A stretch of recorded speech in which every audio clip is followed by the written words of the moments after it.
All right. It's working. Can somebody put in the chat area if you can see me and hear me? And there's always a lag time whenever I've used this platform before. So if I pause for a minute here, I'll give people another minute or so to get here. But just somebody chat message me if they can hear and see me.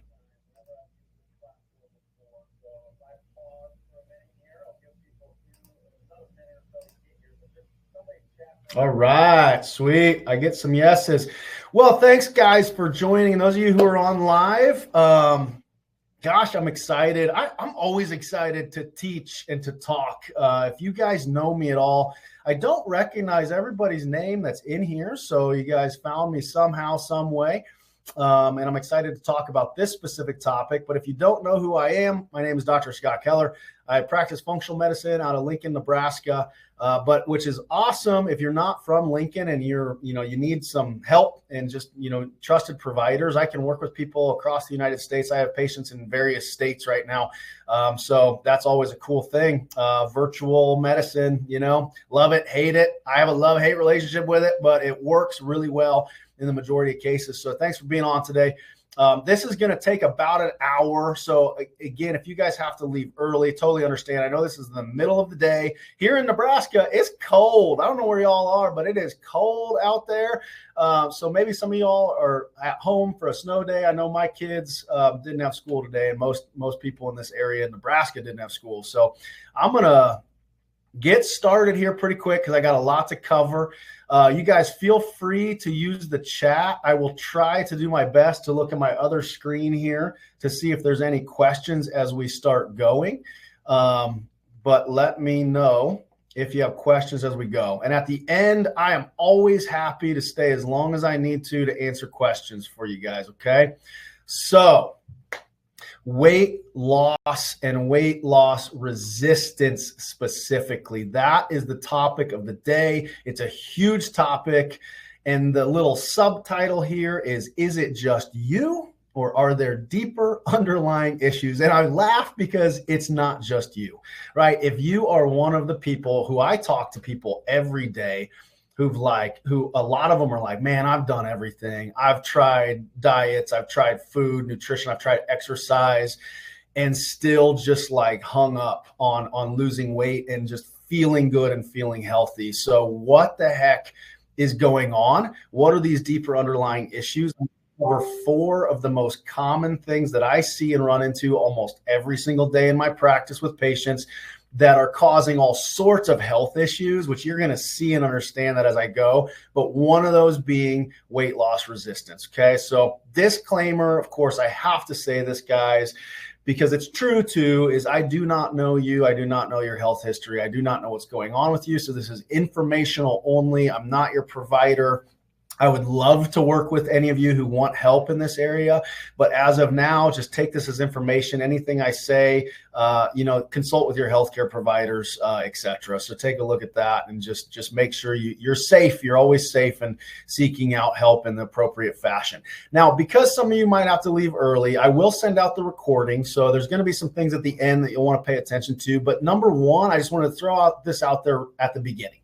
If you have to leave early, you're on this call because I would think you like to learn maybe about this subject, but maybe you just have a lot of questions in a lot of areas of health, and maybe even in functional medicine. You don't know what functional medicine is, and you just are struggling. This is a great opportunity to just learn, be able to ask questions directly to me.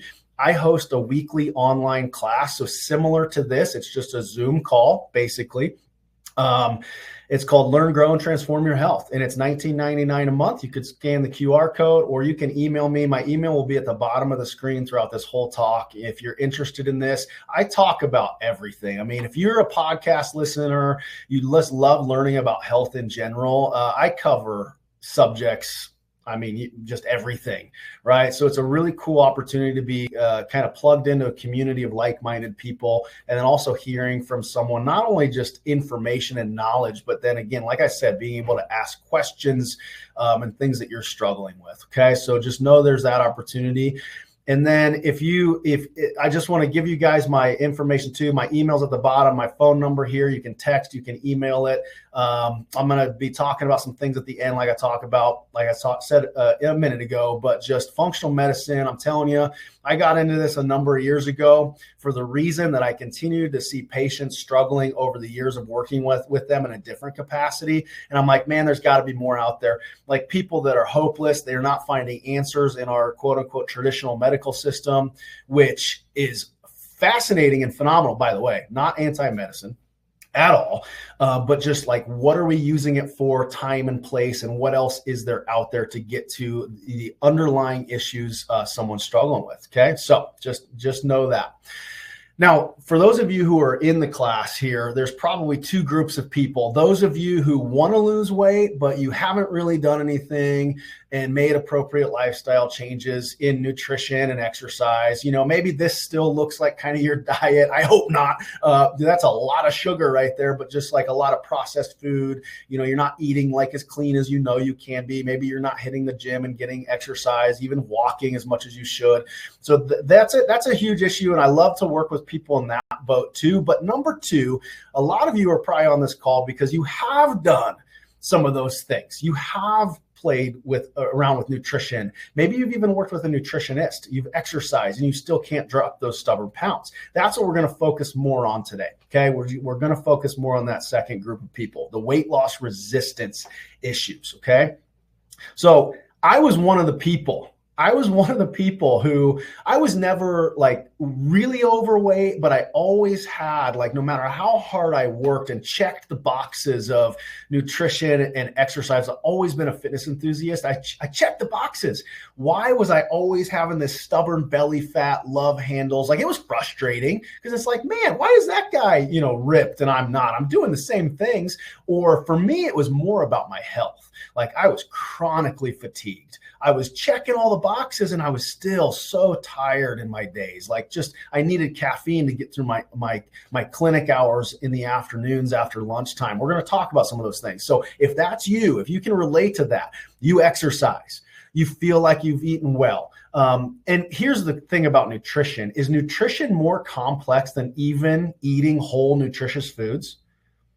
Have you ever thought about that before? Maybe you have. Maybe you've tried different diets, but has anybody actually dove into what you need specifically? What I mean by that is I find this almost every day in my practice, that depending on what's going on in someone's biology, physiology, they need to eat different foods than the next person, not just because of food intolerances and food allergies. We're going to cover something a little later, I'm going to mention it anyway, called SIBO, small intestine bacterial overgrowth. I find that in a lot of people, and they have no idea they have it. That takes a very specific nutrition plan. Okay. And if you don't know that, you probably are eating foods that are quote unquote healthy, like broccoli and spinach, right? Healthy, really healthy foods that are actually feeding into that bacterial problem in that person's gut, which is then leading to so many other of their health struggles, including weight gain. So nutrition can be very complicated. So unless you're testing in certain ways, you really have no idea. You're just guessing. A lot of us have tried yo-yo diets, different eating plans. And then the calorie deficit thing. Like, this can be one of the more frustrating things that people tell me about all the time, is if you're at a calorie deficit, meaning that you're eating less calories than you're burning in a day, right? You should technically, by the science, lose weight, right? You're at a calorie deficit. You're burning more calories than you're consuming. I should be losing weight. And maybe some of you have even done macro planning around that. Maybe you've even worked with a nutritionist or health coach or personal trainer, someone who's like, they're confused by it because it's like, I don't understand. I'm doing all the things. I'm at a calorie deficit and I'm still not losing weight. That is an old school science. Let me just say, like, calorie deficits are definitely, there's some truth to that, but there's also so many people that it doesn't work for. So if that's really a science, then why isn't it working for hundreds and thousands of people all across the world, right? We're going to get into that because it's much more complicated than just being at a calorie deficit. So as we get older, men, we tend to take on the shape of an apple, right? Kind of got the big quote unquote beer belly going on. Women tend to take on the shape of the pear. What the heck is going on? And why are we accumulating this extra weight around our midsections and hips mostly? Why can't I drop the stubborn pounds? Why? Maybe some of you guys have dropped weight, but then you hit a plateau and it's like, man, now I'm stuck. Or maybe you've dropped weight and then you gain it right back. There's some sort of roadblock in your journey. Again, question is it just you? Is it just you? Maybe other people have given up on you. Maybe you've given up on yourself because you're like, I've tried it all. You haven't tried it all. Okay. I almost would guarantee you that. Okay. So that's what we're going to cover today. Maybe you feel like you're doing something wrong. Are you doing something wrong, or are you not doing anything wrong and you just don't know everything that's going on deeper rooted levels? So this example on the bottom left, you see this little diagram. If any of you guys have done it's called an in-body scan, and you see, your lean mass, like your muscle mass, and then you see your percent body fat. I mean, 30%, 40%, 50%. Body fat percentage. I see it every day in people, and even people who've been trying to do everything right. It's frustrating. I mean, my goodness, how frustrating is that, y'all?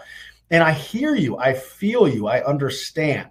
But the question you should be asking yourself is this: has anyone ever talked to you about what we're going to talk about today? Has anybody talked to you about deeper level root causes of what's causing these roadblocks and challenges for you hitting your goals and getting where you want to get? Not only with weight loss, like this is a weight loss resistance class, guys, but I'm telling you, it's also intimately related. You have other health things going on. I know you do. Okay. So no one that I've ever spoken to, you would be an anomaly if it was you, that is literally only thing going on with your health is I just can't lose weight. I am perfect in every other area. Okay. So we're going to start tying some of these things together. So no matter what the challenges and the roadblocks are for you, maybe it's needing guidance in nutrition. Okay. Definitely we can help with that. Definitely can help with guidance in exercise. My passion is fitness. I coach fitness. I've trained fitness. I've done all the things. So again, rehabilitation, pain management, injury care. If you think because you have a bad knee or a bad hip or a bad shoulder that you can't exercise and lift weights and do things like that, or maybe you've been told that before, not true. It's not true. Okay. So, and I know Mr. Troy, I'm going to throw a shout out because Troy, I think you're on the call right now. Dr. Troy Getch is a physical therapist here in Lincoln that, man, there's guys like him. And then also people like me. I don't deal with that part of things in depth like Troy does, because you got to find the right providers. You got to find the right team of people that are going to empower you and figure out what you can do, even working around something like a bad knee, et cetera. Okay. So that was kind of a tangent, but I wanted to give a shout out because you guys, if you need good people, get a hold of me. I can find good people for you. Maybe you need guidance in the deeper rooted issues and roadblocks that we're going to talk about. I'm here for it. That's what today's all about. Like, this is what I do every day. This is, if you can't tell, again, if some of you guys have never heard me talk, man, you can tell I'm passionate, right? Like, I'm not yelling at you. I always have to say that. I'm not yelling at you. I just get really passionate about this stuff. Like, this is what gives me joy. It gives me joy to help people find the right path, to uncover these roadblocks and then hit their goals.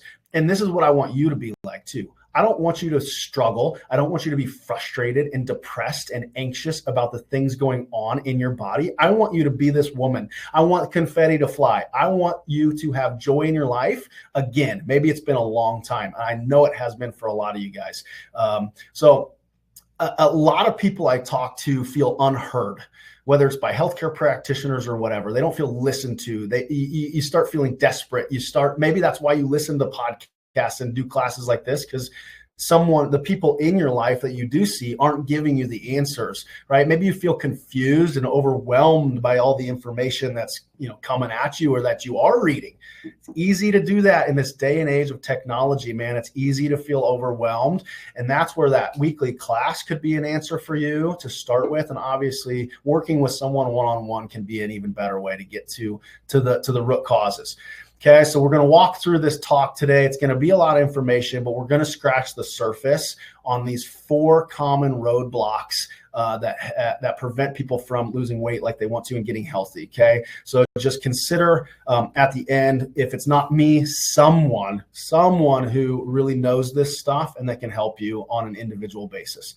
So here they are, without further ado, the top 4 roadblocks. poor metabolic health, microbiome dysfunction, gut issues, basically, HPA axis dysfunction, which is a fancy way to say stress and nervous system dysregulation, and hormone dysregulation. These are the 4 things we're going to cover and we're going to hit on. And I'm going to tell you guys right now, I would be really surprised if every one of you listening or watching this later does not have every one of these going on in your life to some degree. Everyone's story is different. Everyone's an individual. I specifically don't have protocols, for people. I just don't believe in that because everybody's so unique. Even like I said earlier, when it comes to nutrition, everybody doesn't get the same nutrition plan. Everybody doesn't get the same exercise plan. Everybody doesn't get the same supplement recommendations because it just isn't going to work for everybody the same way. So as I talk about these 4 areas, really think about what's going on in your life. And please understand that these 4, if you know anything about what I just said, those 4 roadblocks, you know that these are huge and complex subjects. Each one of these, I could do classes after classes after classes. And that's part of the weekly call that I do, is breaking these things down into easier understand, like in more detail, because I could talk about each one of these for days. And you guys, I don't want you to leave overwhelmed. I don't want you to be this guy on the right here. It's like, this lady's just talk. And he's just like, oh my gosh, it's like a fire hydrant, right? You're probably going to feel that to some degree, maybe a hose coming at you today. Hopefully not a fire hydrant. And again, I'm always here for questions. My goal for the rest of the day is to get you thinking and understanding about how much more of a complex issue this is. We're not going to solve everything today, okay? So that shouldn't be an expectation, but you definitely can start thinking, understanding, and think, man, I've never done that, or I've never done that, or man, I really need to look at this, look at this, look at this, okay? So that's what the goal is. It's not just you. So again, it's time to find the roadblocks. It's time to take action. So it's not just you. If you've been told, well, it's just you, I've done everything I can. It's not, okay? Don't accept that as the answer. So these challenges and the roadblocks, okay? It's like a puzzle. Man, all of us are like these 1,000-piece puzzles that all of these pieces fit together somehow. But man, it can be, especially if they look like that, they're all the same color. It's like, how long is it going to take to figure this puzzle out? That's where people like me come in, right? Someone who, functional medicine and what I do is so much different than traditional medicine in the fact that it's comprehensive. One of the best things, but also worst things about our healthcare system in traditionally speaking, is all of the specialists we have. Like there's a specialist for every system of the body, but not really my experience in working in healthcare for 15 plus years. And also just the way it is these specialists don't look at the whole picture oftentimes. And even more often than that, they don't communicate with each other. So functional medicine, the purpose of is finding out what all the pieces are to your puzzle and then having someone help you start putting it together. Okay, because there are no systems of the body that work independently of one another. I don't know if you've ever heard that before. If you've heard me talk, you've heard me say that. There's no systems of the body that work independently, right? They all fit together. So your digestive system, you cannot separate from your brain health, your mental health. You cannot separate those 2 systems from your cardiovascular, from your hormones, from your endocrine system. You can't separate these things. They all are intertwining and interlinking and speaking to each other all day, every day. So that's the puzzle. Now, again, without further ado, number 1, the poor metabolic health issue. What does metabolic health mean, and how does it impact weight gain or weight loss resistance? Now, here's the thing. This is the standards of what good metabolic health is. So metabolic health oftentimes is thought about, like you've probably heard it before, like metabolic syndrome. Someone who's overweight or obese has metabolic syndrome. So they have high blood pressure. They have high blood sugars. So that's fasting glucose. They have high triglycerides and cholesterol and all those things. They have a waist circumference, men 40 inches or more, women 34 inches or more. They have HDL cholesterol levels of 50. Okay, HDL cholesterol is your good cholesterol that you want high. And hemoglobin A1C is another blood sugar indicator marker, okay, 5.7 or higher. So if you have poor metabolic health, you have at least 2, 3, or maybe all 5 of these going on. Now, the myth that's out there is you have to be overweight or obese. That's not true. There are just as many people, probably, that's probably an overstatement, but that are skinny, look fit, and are drastically metabolically unhealthy. Okay, now hear me when I say that. You do not have to be overweight. So if you have someone in your life who looks healthy, they may not be. And here, I'm going to show you some statistics here in a second. But one thing about this diagram, like according to our medical system, that good metabolic health is fasting glucose at 100 is pre-diabetes, y'all. This is a terrible standard to say you have good metabolic health. So that's problem number one. Number two, hemoglobin A1C 5.7 is pre-diabetes. Like you need to be at 4.9, 5.0, 5.1. Fasting sugar, fasting glucose should be 70s and 80s. If you get annual exams and they draw blood and you have fasting blood sugars of in the 90s consistently, you're heading for trouble. You're already in trouble. You're becoming insulin resistant as we speak, and there's other health issues that are tied into that, including probably your weight loss resistance, which we're going to talk about why in a minute. Okay. Triglycerides need to be 100 or lower. Like the 150 thing it's just a bad standard. And then waist circumference, if you have a 40-inch waist and a 34-inch waist, men and women, you're likely already insulin resistant. Okay. So these are the standards that are put out there. And I missed HDL cholesterol. 50 is the standard. 70 to 90 we know is optimal. Okay. So for healthy cholesterol levels and all that. Okay. So this good really needs to be X'd out. Now, here's the scary part about this. Scary statistic. Even utilizing these standards, a study of 55,000 people was done in America, and only 6.8% of the U.S. adult population have good, according to those standards, cardiometabolic health, metabolism, health. This underlies almost every health condition that you probably are suffering from in some way, shape, or form. Okay, that's scary because if we actually look at optimal metabolic health, it's less than 6.8% of us. 3%, 2%, I don't really know, but I know it's a lot less than 6.8. So this is a wake-up call. It should be a wake-up call to all of us, right? If you're in a room of 100 people, there's probably only a handful, a few that actually are healthy, okay, whether they look healthy or not. Okay, so good, right? So again, what does it mean though? Number one in 3 people are pre-diabetic, and 80% of those don't even know it. So they already are above that 100 fasting blood sugar level, and they don't even know it, or their doctors aren't telling them because it's not bad enough for them to do anything about yet. And that's another thing about advocating for yourself is knowing these types of things. So you can say, hey, doc, my blood sugar has been 98 every time we take it, or in the 90s.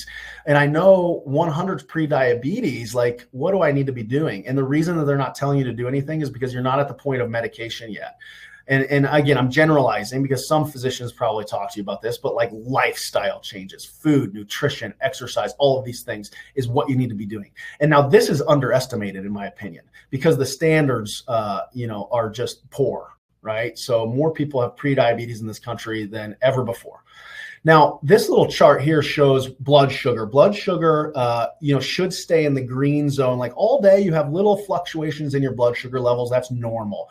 But a lot of people have hyperglycemia, which means your blood sugar levels are sky high all day long, which creates a huge issue. Or you're like me back in the day when I had all my health issues where I crashed and spiked all day long. So I would eat a meal and my blood sugars would spike because there was issues going on, and then they would crash down. So one of the symptoms of that, if you're sitting there and you think, okay, I eat food, say you have lunch here right now, and typically for you is you get tired. If you're getting tired after you eat food, you are crashing and spiking in your blood sugar. Crashing and spiking in your blood sugar or chronically elevated blood sugar issues lead to a ton of inflammation.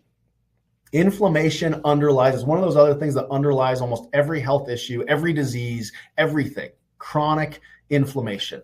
Okay, so we have to figure this out. Are you having these issues? Now, with blood sugar comes insulin. If you don't know what insulin is, it's released by your pancreas. Okay, it goes into your bloodstream in response to your blood sugar levels. So if you eat a meal and your blood sugar starts to go up, insulin is released to tell the sugar where to go. So this little diagram down here shows how it works in a simplistic way. Insulin goes and attaches to every cell of your body. Okay, so just cells, maybe a muscle cell or whatever, and it has these little insulin receptors on it where the insulin binds to, and then that opens this gate, this channel where the sugar can go into the cell.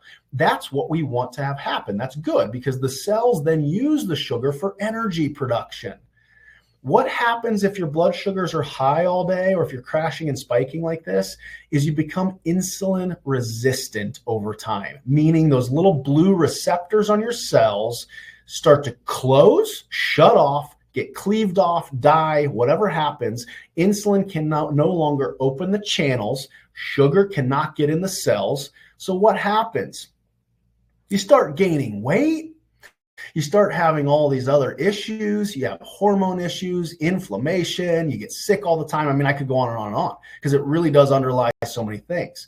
What is the mechanism of why you would gain weight from this issue, though? Does anybody have any idea?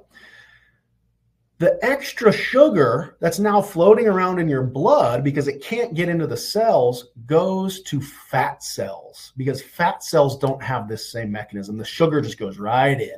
Okay, your fat cells will become bigger, and it just becomes a chronic vicious cycle. So weight gain / weight loss resistance has a ton to do with all this metabolic health stuff. Specifically, what I focused on today was blood sugar regulation and insulin resistance. Not very many physicians on your annual panels actually run insulin levels. I'll never understand why, but if you get your blood sugar taken, ask for insulin, fasting insulin, see where your insulin. Now, insulin resistance can look like two things on a blood panel. It can either be way too high, which means your pancreas is pumping out way too much insulin, which is a sign that there's issues going on like this, or it could be really low. If your fasting insulin is really low, you're insulin resistant. It probably was pumping out so much over so many years because of these issues going on that now it's just shutting down. It's becoming fatigued. It's not working like it should anymore. It's given up. Okay. And so that can be a huge, huge issue as far as most of you guys that are dealing with this. So really evaluating this is super important. Okay, so not only inflammation and this insulin, this blood sugar stuff, the metabolic health stuff, oftentimes I find these things every day in people too that are so often, most of the time, undiagnosed. No one's looking for this stuff in traditional medicine. Candida. Okay, a lot of you probably know what Candida is. It's a yeast. It causes yeast infections in a lot of females, etc. But Candida is actually in your gut too. And if it gets overgrown in your gut, it leads to major issues with vitamin and mineral absorption, digestion, etc., which can then affect things like blood sugar, inflammation, etc. SIBO, I mentioned this, small intestine bacterial overgrowth. I catch this in people all the time. Huge issue in the gut. And then leaky gut syndrome, I'm sure a lot of you guys have heard about. So bacterial overgrowth, the yeast, other inflammatory issues can lead to leaky gut syndrome, which can lead to a lot of other things, poor metabolic health being one of those, leading to the issue of weight loss and weight loss resistance. Okay. And again, I can't just leave it at that because this inflammatory process that I'm talking about leads to, like I said, the sluggish metabolism, sugar going into your fat cells, all that. But also, again, it's about bigger things than just weight loss, right? So cancer, arthritis, Alzheimer's and dementia, neurological issues, cardiovascular issues, autoimmune issues. All of these things that you're seeing here, these are big things. These are devastating things, right? And all of us know people who have this. Maybe you do. So much of this stuff is more and more being linked to these issues that I'm talking about today. Okay, so it's not just about weight loss, but it's all tied together. Okay, so all of these things that I listed above and with this metabolic health issue become roadblocks. They're just major roadblocks. If you don't know you have Candida, if you don't know if you have SIBO, if you don't know if you have leaky gut syndrome, you have no way to address it. Okay, and I can tell you from a lot of experience with myself and a million patients over the years is healthy food and lifestyle, if you already are in the midst of these things, is really tough to overcome. A lot of times these things take specific treatment things in order to fix or heal over time. Okay, so I just want to make sure you understand that. Testing and not guessing is really the best way to go. How do you begin to know what to do though? So let's just, this metabolic health thing, oh my gosh, it's such a big subject. blood sugar regulation, insulin. Here's some things to just think about in your life. What are your circadian rhythms like? Okay. What are your sleep-wake cycles? Are you having trouble falling asleep? Are you waking up a lot during the night? Are you fatigued when you wake up in the morning? All of those are indications that this cycle of metabolic issues are going on. Okay. Do you have good gut health? Do you have regular bowel movements? Now, the gut can be tricky because I was an example of I did not have a lot of gut symptoms. I used the bathroom a couple times a day. I didn't have a lot of bloating, gas, constipation, anything like that. But my gut was a wreck. I was an asymptomatic gut guy. Okay. So that can be one thing I just want you to know. You don't have to have gut symptoms to have poor gut health. Regular bowel movements. What does that mean? If you're not going to the bathroom at least once a day with a bowel movement and a good, healthy bowel movement, you got stuff going on. 100%. You should use the bathroom 2 to 3 times a day. If you're eating 2 or 3 meals a day, makes logical sense. You should use the bathroom 2 to 3 times a day. Okay. So if that's not you, there's issues. You need some help. Getting daily sunlight, right? That's such a great thing for our metabolic health, our mental health, everything.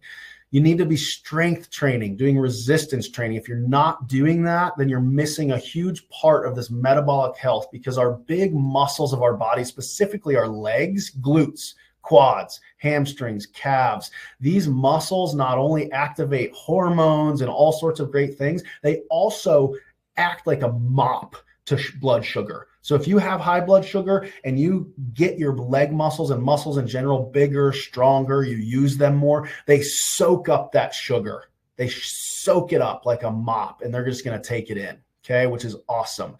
Moving your body after every meal. This is probably one of the easiest things you guys could do starting today if you're not already. After you eat lunch, after you eat dinner, just move. Go on a walk. Do some air squats, do some lunges, do some calf raises, something to get those big leg muscles moving, which again is going to help blunt down those blood sugar spikes and crashes. Okay. You need to eat adequate protein and healthy fats.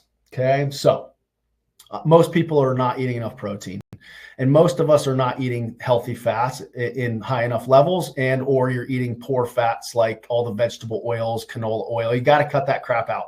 You got to get it out. If you're eating out a lot, the restaurants are using canola oil and vegetable oils. These are inflammatory oils that are just killing your health in so many different ways. Is your stress in check? Now, stress is another one of the things we're going to talk about in a minute. So I'll leave that at that. So we need to have good mental health, good stress checks. Are you living a life on purpose? Are you doing the things you love? Are you making time for yourself, self-care? Man, not enough of us in this busyness of life are doing this very well. So think about that. And then, of course, healthy relationships, right? Like toxicity in our lives, whether it's coworkers, bosses, partners, whatever, parents, just healthy relationships is of utmost importance. So again, that's another talk for another day. But that's something to think about. So let's go into this metabolic case. I'm going to give a case study kind of a patient of mine with each one of these 4 subjects. So the metabolic case, this woman who's in her 40s, super busy professional, an entrepreneur, was running multiple businesses. Weight loss resistance was a huge issue. She tried to do all the diets and all the things, exercise, worked with a personal trainer, even I think at one point, and just wasn't seeing anything budge.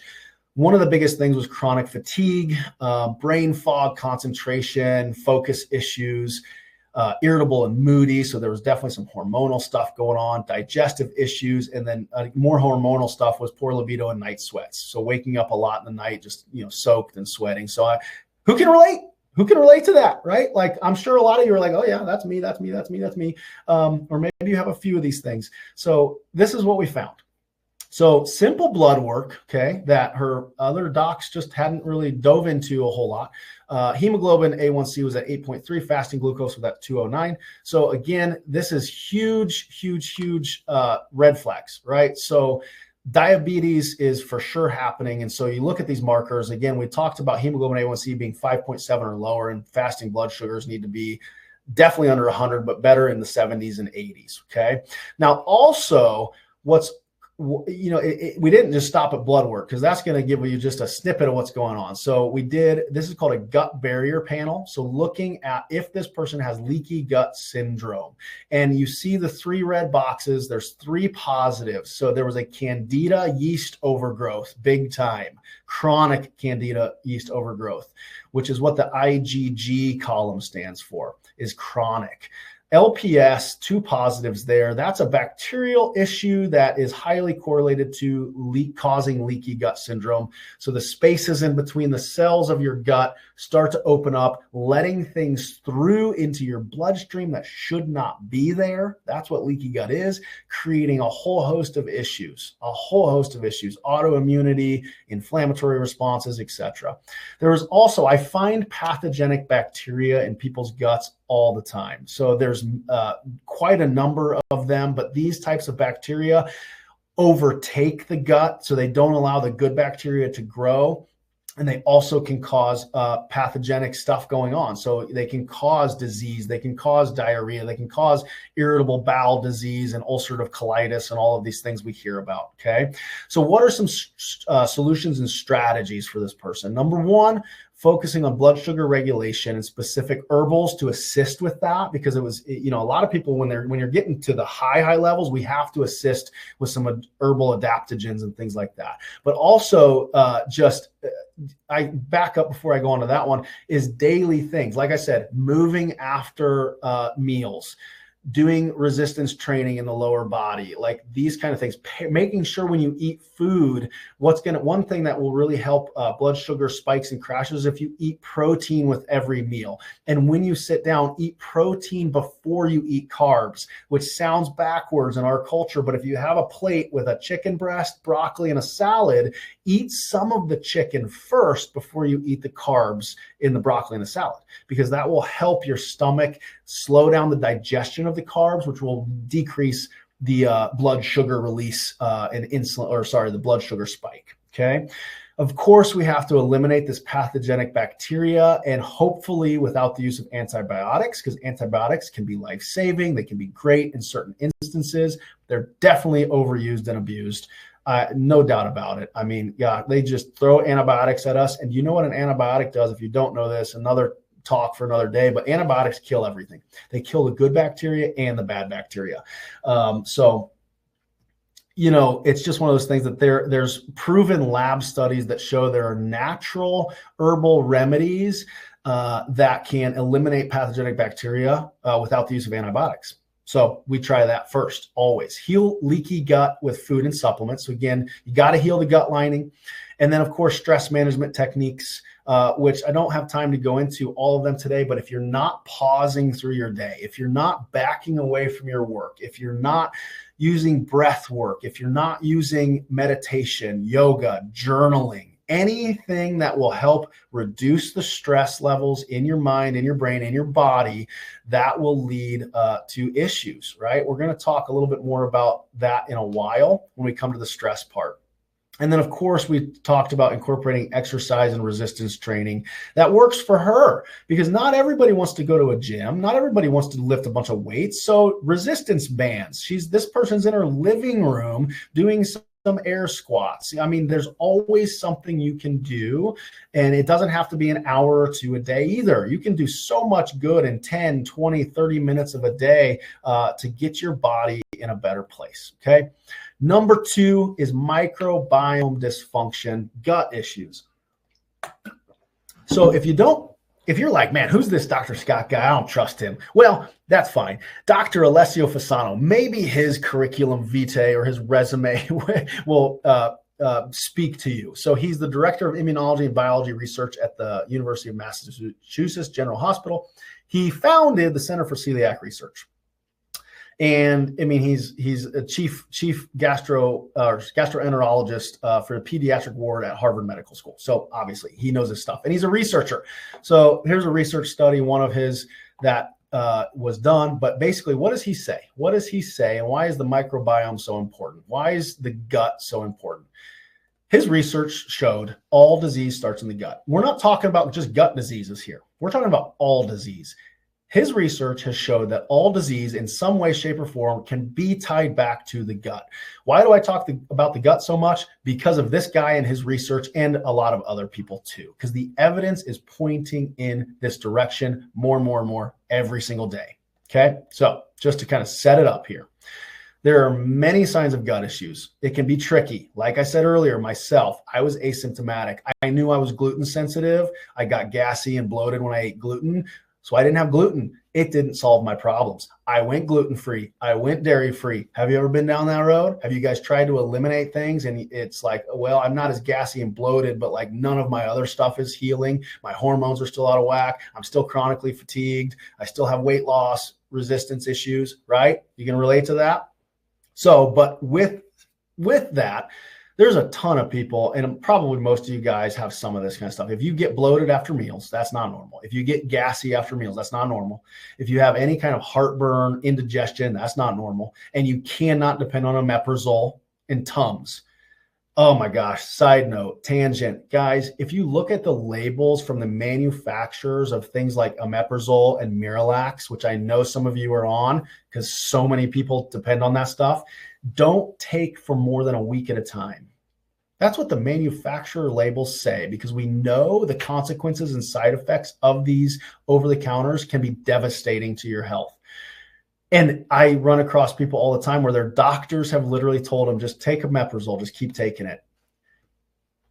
I don't even know what to say. I mean, there's black box warnings on these things. Don't take these for more than a week, an extended period of time. So take that for what it is. You got to figure out why these issues are happening. Why are you dependent on that stuff? If you're not pooping every day, we talked about that. If you feel inflamed after you eat, like your watch or your rings on your hands get tighter, your clothes get a little tight, like things just don't feel inflamed, water retention type feeling issues. This is a big issue. There's gut issues going on.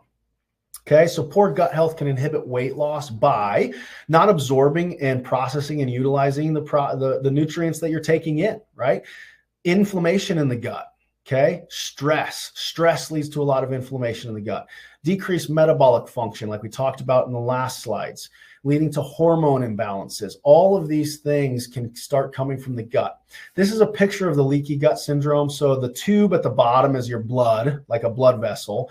Your gut lining is only one cell layer thick, and the cells should be tightly packed together. So most things should stay inside of the gut themselves, other than little vitamins and minerals and nutrients that we need that kind of go through the cell channels into the bloodstream. So when there's a lot of inflammation and other issues, yeast and these things going on, it starts to break down these little tight junctions that they call them, and it starts to create gaps in between the cells. And so now things can get into your bloodstream that are not meant to be there.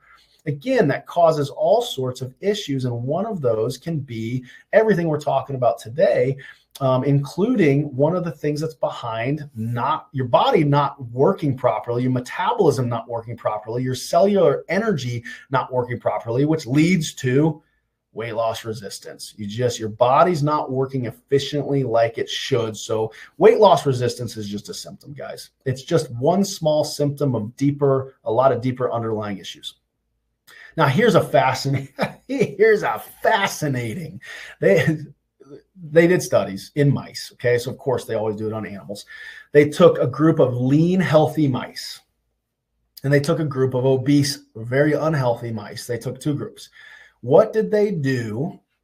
They literally did fecal microbiome transplants. So they took the bacteria and the poop out of the lean mice, put them into the obese mice, and what happened? Every one of the obese mice got lean and healthy. They did not change anything else. They didn't change their diet. The point of this and what these studies have shown is that's how important our gut microbiome is. Like, yes, you need to change your diet. Yes, you need to exercise. Yes, that's not the point. You can't just have a free pass and go get a poop transplant. It will help though. I mean, we've proven that in the lab studies that is such a big issue. Okay. So because the microbiome, these gut bacteria have everything to do with absorption of minerals and vitamins and nutrients for transporting. If you don't know this, gut bacteria produces and helps produce hormones. It helps produce neurotransmitters. So if you're someone who struggles, or you know people with like anxiety, depression, ADHD, all of these mental health issues, 95% of serotonin is made in your gut bacteria, by your gut bacteria. 50% of dopamine, and I could go on and on and on. The gut bacteria make these things, and then they're transported to places like the brain to do their job. So again, super, super crucial to know if your gut is functioning at the right levels. First things you can do to start healing your gut, though, even if you don't have the testing, which again, testing is always better than guessing. If you shop in the middle of the grocery aisles, you've all heard this before. And although I think the grocery stores kind of caught onto this because they put good sugary stuff that's addicting on the outsides now too, right? Like that's where the bakeries are, that's where the donuts are. But if you shop in the middle where all the processed, high artificial sweeteners, high sugar content foods, high starches like white breads and white pastas and baked goods and fried foods, conventional dairy products, all the gluten, refined oils, vegetable oils. If that's what majority of your diet is, guys, your gut is screaming at you. It's screaming at you. Please stop. Please clean it up, okay? Because it cannot thrive with that type of environment, with fueling your body with those types of things.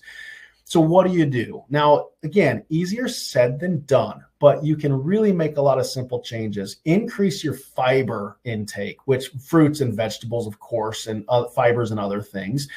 Fermented foods. Fermented foods are not common in America. We're talking about like sauerkraut, kimchi, kefir, all those kind of things that are more popular in like Asian cultures. But one of the simplest hacks that you could do if you're like, oh man, blood sugar, stress, abdominal issues, gut issues. If that's you, you have a lot of those things. One of the easiest things you can do that can start helping is apple cider vinegar. Like just take a shot of it every morning, put it in a smoothie because it's nasty, of course, but get raw organic apple cider vinegar. And it has been shown to at least help somewhat with blood sugar issues and other digestive issues. Very anti-inflammatory, very good for you. Protein, we talked about. Omega-3s, which are going to be if you're not cooking with avocado oil and coconut oil. Now, olive oil, you got to be careful with because olive oil at high heat can actually turn bad and do bad things for us. It breaks down a little bit. So olive oil is great for salad dressings and to use on other things, but try to cook with avocado and coconut oil. Probiotics, again, in veggies. I have to mention this, though, because probiotic supplements. Most people are like, oh, yeah, I take one of those, or, oh, I know I should take one of those. Here's the deal. Not all probiotics are created equal. And unless you know what's going on in your gut and what bacteria are deficient and what bacteria are there, you don't know what probiotic to take. I've had patients time and time again that are taking probiotics that I have to take them off because it's doing more harm than good, because they're taking the type of bacteria that they do not need. They might be feeding into the problem. So again, this is where testing really comes into play, because certain people need certain probiotic strains, certain bacterial strains to help with what issues they have going on. So, but in food, you can get a lot of probiotics. Do use a lot of herbs and spices. I cook with turmeric, curcumin, oregano, thyme, basil all the time. These are such powerful things for your gut. A lot of these things, oregano, for example, garlic, onions, onion powder, these have been shown to be antiseptic, antimicrobial, antiviral in some cases. So you are doing your body a whole lot of good, helping your immune system by taking these things in every day. Okay. Obviously, healthy fats we already talked about. And then vitamin D3 with K2 is like a staple. I think everybody should be taking it. The problem is without the proper blood draw, you don't know what dosage you should be taking. So you got to be careful of that. But D3 with K2, you got to have K2 with it. If you've never heard that before, long story short is vitamin D3 with K2, basically that combination allows calcium to know where to go. Calcium in your body needs to go to bones. It doesn't need to go to your arteries, for example. And so vitamin D3 with K2 is really great for that. So if you have cardiovascular history in your family or yourself, vitamin D3 with K2. So the gut case, this person was weight loss resistance, body composition goals. They did a lot of HIIT training, walking, cardio. They were an exerciser, but they had a lot of anxiety and depression, sleep struggles, a lot of these gut issues that we've been talking about, even to the point of blood in the stool. They had a yeast overgrowth. So again, you guys are starting to see some common denominators here. Common denominators. They had a yeast overgrowth causing leaky gut syndrome. They had very low levels of a lot of the good bacteria in their gut. So we need high levels, which would be like +3, +4 of all of these. And NG means there's zero growth. And +1 is really low as well. And these are some of the more important bacteria. This was one of the things that for this person was definitely leading to and contributing to anxiety and depression. When we got this turned around, this person literally stopped having anxiety and depression. I mean, it's crazy. We got the gut working better and that stuff got better, but also weight started coming off. Okay. This person, look at this. The inflammation in their gut was so high. You can see the normal reference ranges on the right-hand side, and these numbers are so high. This is like ulcerative colitis, irritable bowel disease levels. Okay, so again, we had a lot of work to do to heal this, and we got it done. This person is in a night and day different place than where she was about a year ago at this time. So amazing stuff. Body composition has changed. Weight loss started happening, but it all started with getting to the root causes of what was going on in her gut. Okay, so we set a specific nutrition plan for inflammation was the main thing there. We needed to eliminate the yeast. What feeds yeast? Sugar and carbs, unhealthy, refined carbohydrates. So we had to cut all that stuff out. We had to heal the leaky gut, stress management techniques, sleep strategies, because sleep was an issue. So recovery was an issue. There are a lot of different sleep strategies out there. So depending on the person, I can recommend different things. And then we also discussed workouts for this person because there was overtraining happening. Her body wasn't, able to recover. And so sometimes people are exercising too much. Okay. So these are all things that I talk about with people. Okay, number 3, HPA axis dysfunction. What the heck does that mean? That's stress, nervous system dysregulation. So if you have high stress levels, you are definitely, that's one of the main roadblocks for you. If you already know, you're like, yep, I got stress all the time. I'm in fight or flight mode all the time. It's one of the reasons you have weight loss resistance. I can almost guarantee you that. Okay, so if you are in fight or flight mode a lot of your day after day, your body's prioritizing survival. Okay, so it's going to take away energy for other things, specifically things like metabolism. Okay, now one thing I do want you to know, I've done a lot of other talks in the past on this. But I just want to at least mention it, is we think of stress as mental stress, like emotional stress, like, oh my gosh, jobs and kids and finances and all the stuff. That's one aspect of stress. The stress response in our body that gets dysregulated. That's only one piece of the puzzle. That's enough because a lot of us don't manage and control that enough. But think about physical stressors. So what's going on inside your gut, like we've been talking about, that's a physical stressor on your body. Pain, the musculoskeletal system, right? You got a bad shoulder, you got a bad knee, all of that compounds into and accumulates into this stress response. And then the third one, which is an even bigger subject than all of them, is chemical stress. Chemical stress, we are all overburdened every day in our culture, in our world, with chemical stressors. What do I mean by that? Of course, we all hear about food. What's in your food? Is glyphosate and chemicals, herbicides, pesticides. Those are wrecking our bodies on the inside.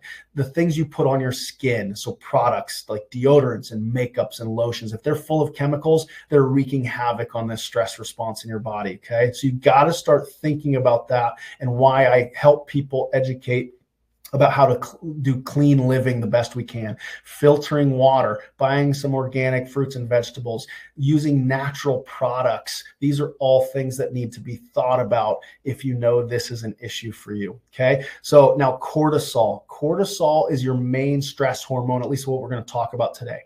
It's produced by your adrenal glands, which are on top of your kidneys, okay? And that's part of this HPA axis thing we're talking about. That's the A in HPA, is adrenal glands, okay? Cortisol is released when we're under stress. So if you're chronically stressed, chronic inflammation, Okay.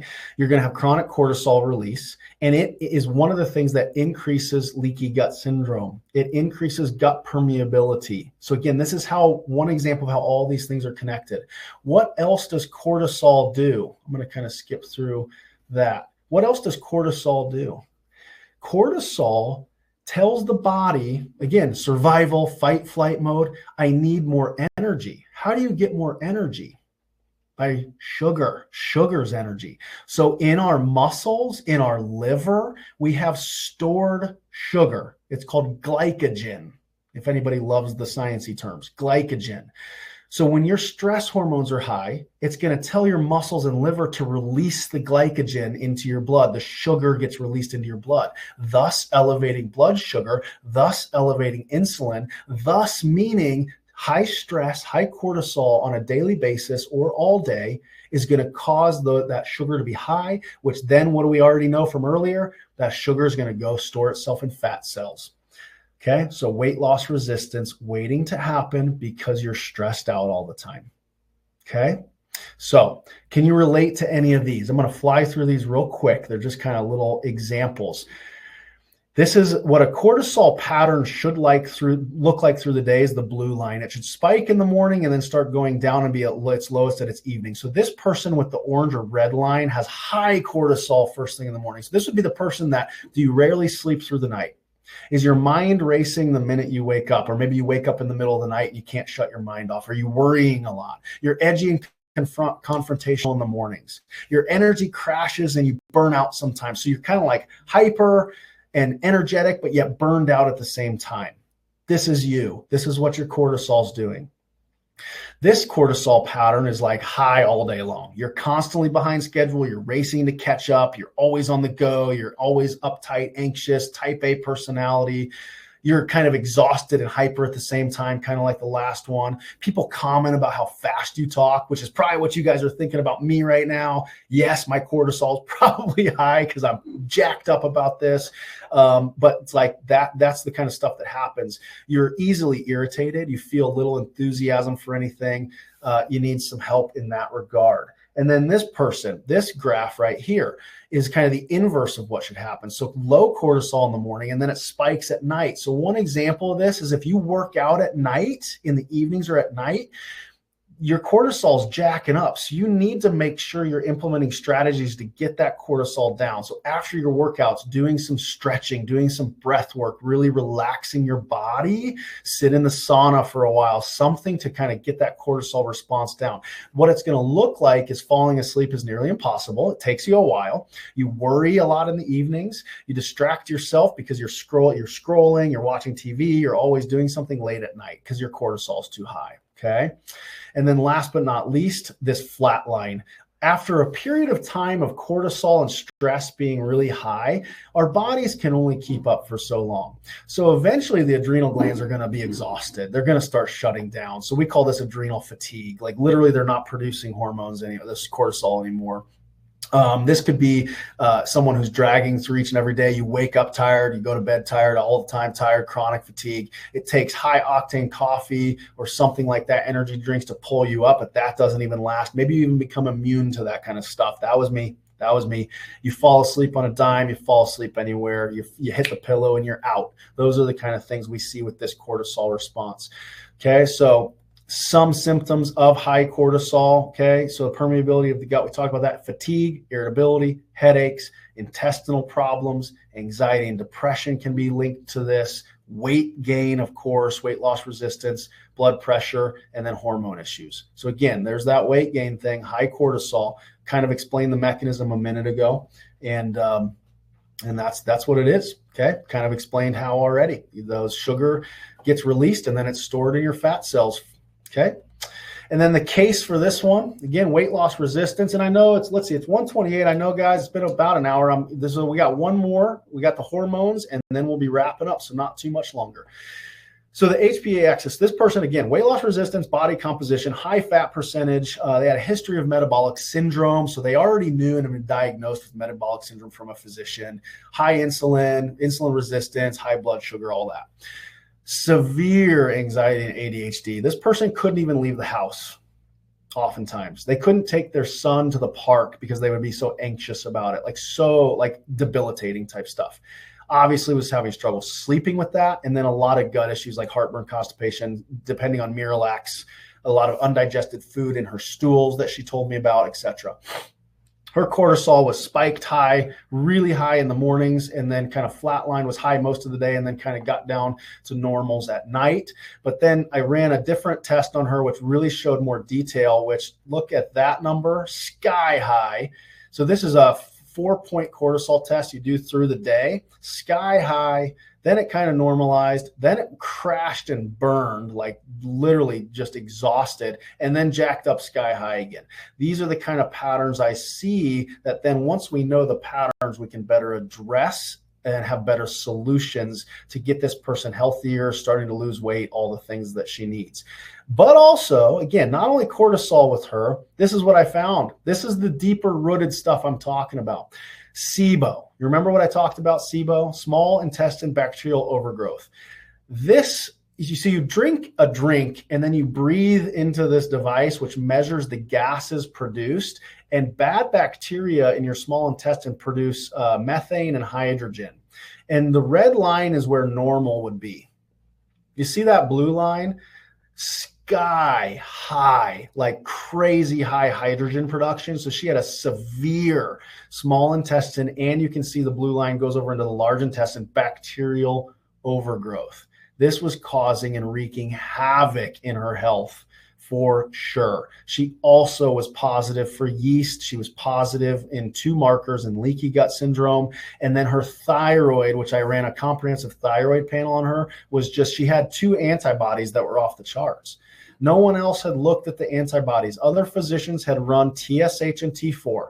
If you go get your thyroid checked and all they're doing is TSH and T4, it's not comprehensive. You don't really know what's going on. Okay. So these antibodies are basically the body's reacting and like attacking her own thyroid. Like her immune system is attacking her own thyroid gland. Why would that be? One of the reasons is because of the leaky gut syndrome. Because there's things that are leaking into her bloodstream, like gluten proteins. Again, this is another talk for another day, kind of a tangent, but like gluten protein is called gliadin. It very similarly resembles the proteins in the thyroid gland. And if that gluten is leaking through into the blood, your immune system's making antibodies to it, which then are floating around your body and attacking things. Have you ever been told that before? Have you ever thought about that before? Like autoimmune thyroid issues, autoimmune skin conditions, autoimmune joint issues, autoimmune anything so heavily can correlate to these underlying gut issues like leaky gut syndrome and metabolic syndrome as well. Okay, so all pieces to this person's puzzle that we needed to address. So she needed a specific food plan. It's called a low FODMAP diet for SIBO. Okay, so this is kind of where I went in the beginning, is like not everybody needs the same food plan. Adrenal gland support, okay, with adaptogens and herbs. Daily stress response strategies, again, like everybody probably needs. And then gut healing and gut barrier healing stuff. Okay, last but not least, and I don't see any questions so far. So if anybody has any questions, start typing those out because we're getting to the end here. But hormone dysregulation, I mean, hormones, guys, I mean, I wish I could spend all day talking about hormones. We're going to just hit the highlights here because hormone dysregulation, hormones, estrogen, testosterone, progesterone, the sex hormones. Think about it like this. If you were locked up in prison and you knew you didn't commit the crime, this is oftentimes what happens with hormones. Hormones are blamed because of the symptoms that we're presenting with are hormones. And one of those big things with hormone dysregulation is weight loss resistance. Okay. But it's like being convicted of the crime they didn't commit because hormones are reactive. Hear me when I say that. Hormones are reactive. That means they are reacting to other things going on in your body. Okay. So everything that we've talked about so far, those first 3 things are usually underlying why hormones are being dysregulated. So is hormone replacement therapy a good or bad thing? It can be a very powerful good thing. I do refer for hormone replacement therapy. But if you're going to a lab or a doc that's doing hormones with you, but you have not addressed gut issues, HPA axis, metabolic health, you're missing the boat. They are missing the boat. I'm 110% confident in saying that, and I would debate anyone on that all day long. So hormone replacement therapy can be very good. Men taking testosterone, women taking estrogen, those can be such powerful things. But unless you've done everything else first, you're not treating the issue. And you can be making it worse because, for example, with men, if you take testosterone injections, you're now eliminating your body's natural production of testosterone. And I'm going to show you in a minute how even injecting with testosterone can be a really dangerous thing, not because of side effects like, some of the things you hear about with like steroid users overdoing it, but more so because you don't know what the testosterone, once it's in your body, is doing. It could be being converted to estrogen. Okay, so these are the kind of things we have to keep in mind. As you can see, you guys can just read through this list, the signs of some of the most common signs of hormone dysregulation. Okay, one of those, of course, is weight gain, especially around the midsection, the belly, the hips, the thighs. And in men, of course, same kind of thing. High estrogen levels can lead to all sorts of things in men. And I don't know if any of you have seen this. This has been floating around social media lately that testosterone in the average American man is like 50 or 60% less than it was in like the 1950s or 60s. Don't quote me on all that, but I think that's what I saw. Is they've started to look at that, and it's like, why is that? Go back to the xenoestrogen slide I talked about. We're also inundated with these chemicals that actually increase estrogen response in our body. Men, clean living. Get your gut health under control, get your stress under control. All of these things are why testosterone is tanking in men and women also. Okay. Because women, you guys need testosterone too. If you don't have testosterone, you can have all sorts of issues. So on the bottom for you women and men up here, obviously, mental health issues, loss of lean mass, weight gain, gynecomastia, all sorts of stuff can start, reduced libido, all sorts of stuff can start happening with hormone dysregulation, including weight gain. Oh, sorry, xenoestrogens. I kind of mentioned them earlier, but this is the slide on it. I'm just going to put this up here. Go back so you guys can just take a look at it. Basically, this is just more detail on what these chemicals that we're all exposed to. They're in plastics, they're in pesticides, they're in makeups and shampoos and body products, and they're in our water. These xenoestrogens bind to estrogen receptors all over our body and increase estrogen. And again, this is a weight gain thing waiting to happen. And men, women, both of us, man, it's wrecking us. It's wrecking us. So filter water, eat clean food, buy organic, use natural product. I cannot preach that enough. If you were to take one thing from this talk, start cleaning up your life in that way. And over time, it's not going to be a miracle by any means. Your body has a lot of healing to do. Your liver has to detoxify. But this is one thing that I would encourage every single one of you to do. Okay. So if you want more information on that, just let me know. The hormone case. So again, everybody, the whole point of this was people that were struggling with weight loss resistance. One of the chief complaints in this person, they also loved working out. So there's been a consistent theme with people who are trying to do all the right things, checking all the boxes. This person was worried, anxious, uptight a lot of the time, sleep struggles, night sweats, a lot of gut issues, food intolerances, bloating, irregular bowel movements, and dependent on Miralax, just like the last person was. So in order to poop, they had to take Miralax. Not good at all. And this is the gold standard hormone panel. It's called a Dutch test. It's one of the pages off the Dutch test. Now this is a lot of information. It's very complicated. I'm not going to dive into this too much in detail, but I want to show you guys a couple things to show you. My point here is if you get hormones tested in blood work, it's scratching the surface, truly scratching the surface on what's going on in your body. And here's why. The top section, you see progesterones over here, which were tanked out, like really low. And then you see this thing called DHEAS. This is made by your adrenal glands. So this is also how hormones can obviously be directly tied to adrenal function, thus stress. We talked about stress already. And this is tanked. Why is DHEAS so important? It's one of the parent hormones or precursors to our sex hormones. So it makes testosterone, it makes estrogen, it makes progesterone.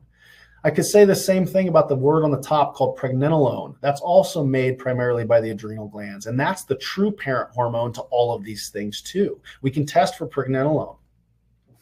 Progesterone tanked out, already said that. Now here's where it gets interesting. Estrogen, if you're just taking a total estrogen reading in blood, you have no idea what's actually going on with that estrogen. If you look at this diagram, you see 3 arrows. One's blue, one's red, and one's green. So your body takes these 3 types of estrogen that you see, E1, E2, and E3, and it metabolizes it, okay? So then it sends it down one of these pathways. The blue pathway is kind of like irrelevant. It's just kind of a, not a big deal. But the red pathway, you see how high this estrogen down this red pathway is? This is the pathway that's been heaviest linked to cancer, breast cancer, uterine cancer, all these prostate cancer in men, all of these things. This person has pretty high levels of this type of estrogen called 4-OH. Now the green pathway is the good pathway. That's what we want to have happen with estrogen. And you can see by this little dial, that little red arrow, she's got a ton of estrogen going down this pathway, which is good in a way. It's good that it's going down the good pathway, not the cancer pathway predominantly. But then go to the left and you see this next dial, how that little arrow has now moved lower. It went from 18.64 to 5.8. So what's going on? What this is basically meaning is the bathtub is being filled up with estrogen, but the drain is plugged and it's overflowing. This estrogen then starts to recirculate through the body, causing a lot of her symptoms. Why is it plugged up? Why is the drain not draining? Because of what's going on right here. Right here, from this little dial to this little dial, you need 2 things to happen. It's called COMT enzyme and methylation. I'm sure a lot of you have heard of MTHFR. It's a genetic variant or mutation that a lot of us have that basically one aspect of it is it inhibits estrogen metabolism, so you can't get rid of it. So then it builds up in your body. I have MTHFR issues. I had no clue until I did some genetic testing on myself. So this is one of the things that's indicating for her she has this issue. We need to specifically address that. We don't need to give her more testosterone. We don't need to do an anti-estrogen because that's going to cause issues. We need to open the drain. So again, the point in telling you guys this story is to show how complicated hormones can actually be. And most of the time in medicine, they're not being evaluated thoroughly enough. And with her, not only was it leading to a lot of her health struggles, but for sure one of them was the weight loss resistance, okay? This person also had a severe leaky gut. This is the worst one we've seen. There's 4 of 8 positives on this. Okay. She also had a very, very heavy yeast overgrowth in her gut, causing absorption issues and all sorts of disruption.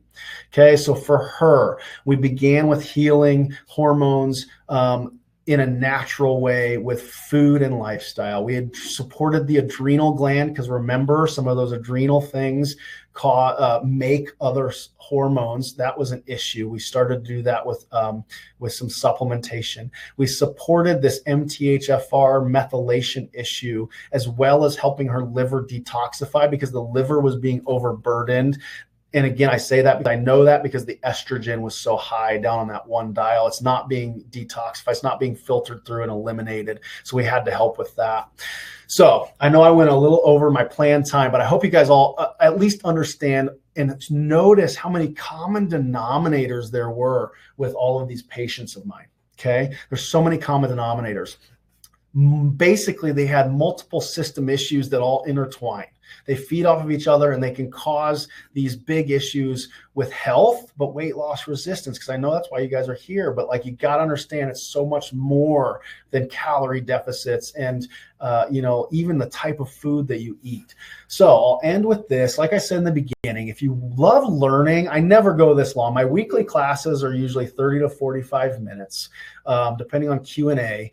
So if you love to learn and you want to take a deeper dive, scan the QR code or email me. This class would be for you. Okay. If you want to take the first step and you want to think, man, Yeah, Dr. Scott, there's so much information here. And like you just like, I could relate to a lot of that. Just set up a free call with me, guys. Like no strings attached. You can either type in this link or scan that QR code if you're on your computer and you have access to your phone. Or again, you can find this link on my social media, or you can email me, text me, whatever. I'll get it to you. Let's just chat. I do a free 30-minute consult with you guys.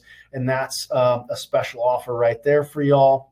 And then finally, man, if you've been searching for answers and are just ready for solutions and you're like, yep, this made too much sense, I can relate to so much of it, and you're just ready to go, just email me or text me ready, and I'm going to send you a special deal to get started with me and everything else you need to know. We can chat about like what makes most sense for you as far as getting started in functional medicine. Okay. So my phone number that you can text or call is 402-613-8537. And then my email again is at the bottom of the screen. So anybody have any questions? If not, I'm just thrilled that you guys showed up live. I know I'm sending this out to a ton of people that couldn't make it live and are going to get the recording. You guys will get the recording as well. Feel free to pass it on to someone. If someone else in your life needs to hear this, I'm totally fine with you guys sharing this with people. I'm going to stick around for a few more minutes, but if you are needing to go, get on with your day. Have a great day. Watch out for more classes in the future. I'd love to see a lot of you guys in that live weekly class for less than $20 a month. No commitment to that either. I should have said that. You can join for 2 months, a year. It doesn't really matter. There's no contract with that, just so you know. Okay. All right, y'all have a beautiful, snowy, freezing cold day if you're in Nebraska. And if you're not, I'm jealous, because if you're warm, we're not. So take care, y'all. Bye.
All right, y'all.